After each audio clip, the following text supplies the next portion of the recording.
Hello everybody, it's time for RezenatorZen's shitstorm of news.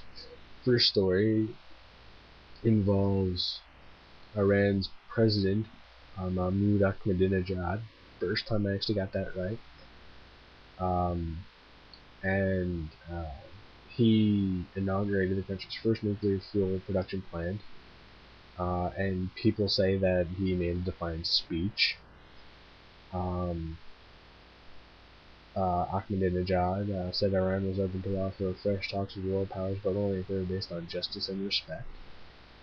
Once the power plant was operational and could produce sufficient plutonium for 2 nuclear weapons a year, Iran denies these claims that they want to build a nuclear bomb. John Lane, who was with the BBC and he was stationed in Tehran, says Minister Ahmadinejad made it clear he did not see any change in U.S. policy towards Iran and therefore offered nothing in return.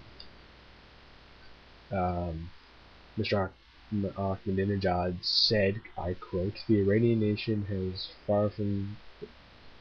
from the beginning been after negotiations based on justice and with respect for rights and regulations." End quote.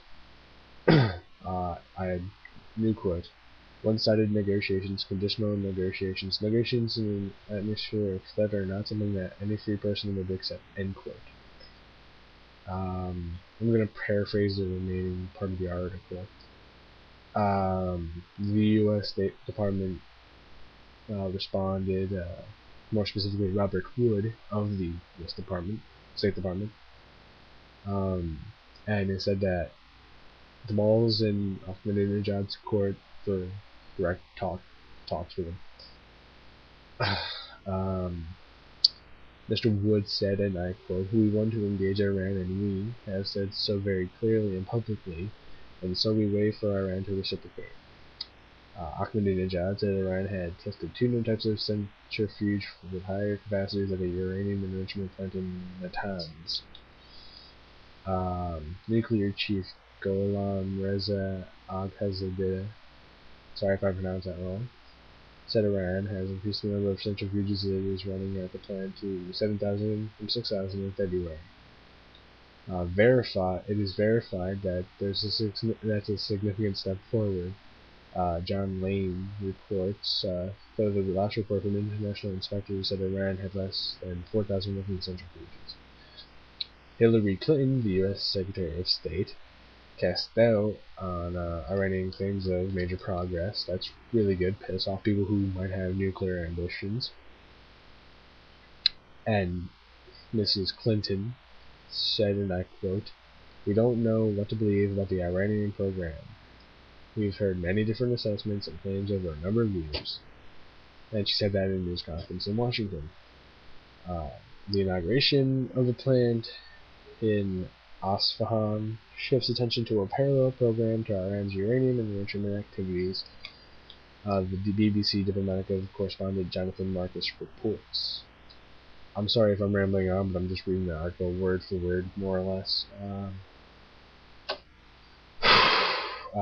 Once it's fully operational, it could maybe produce sufficient plutonium for, as I said, 2 nuclear weapons a year.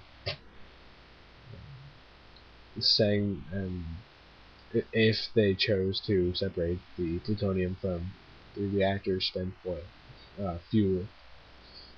The plant that was newly opened will produce pellets of uranium oxide that can be used to fuel a heavy water reactor in Iraq, expected to be completed sometime between 2011 and 2013.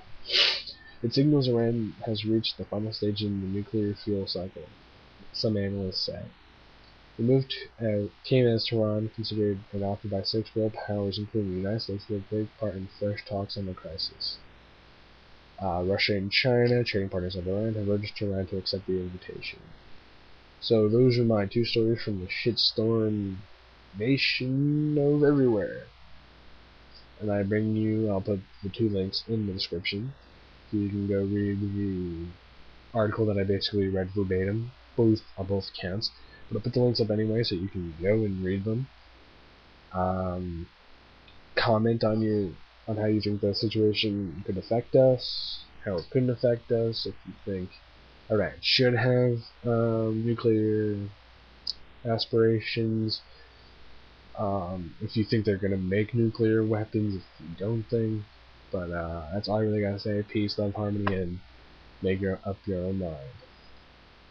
Peace and harmony to everyone, as I said before. Measure Get your shit together. Goodbye.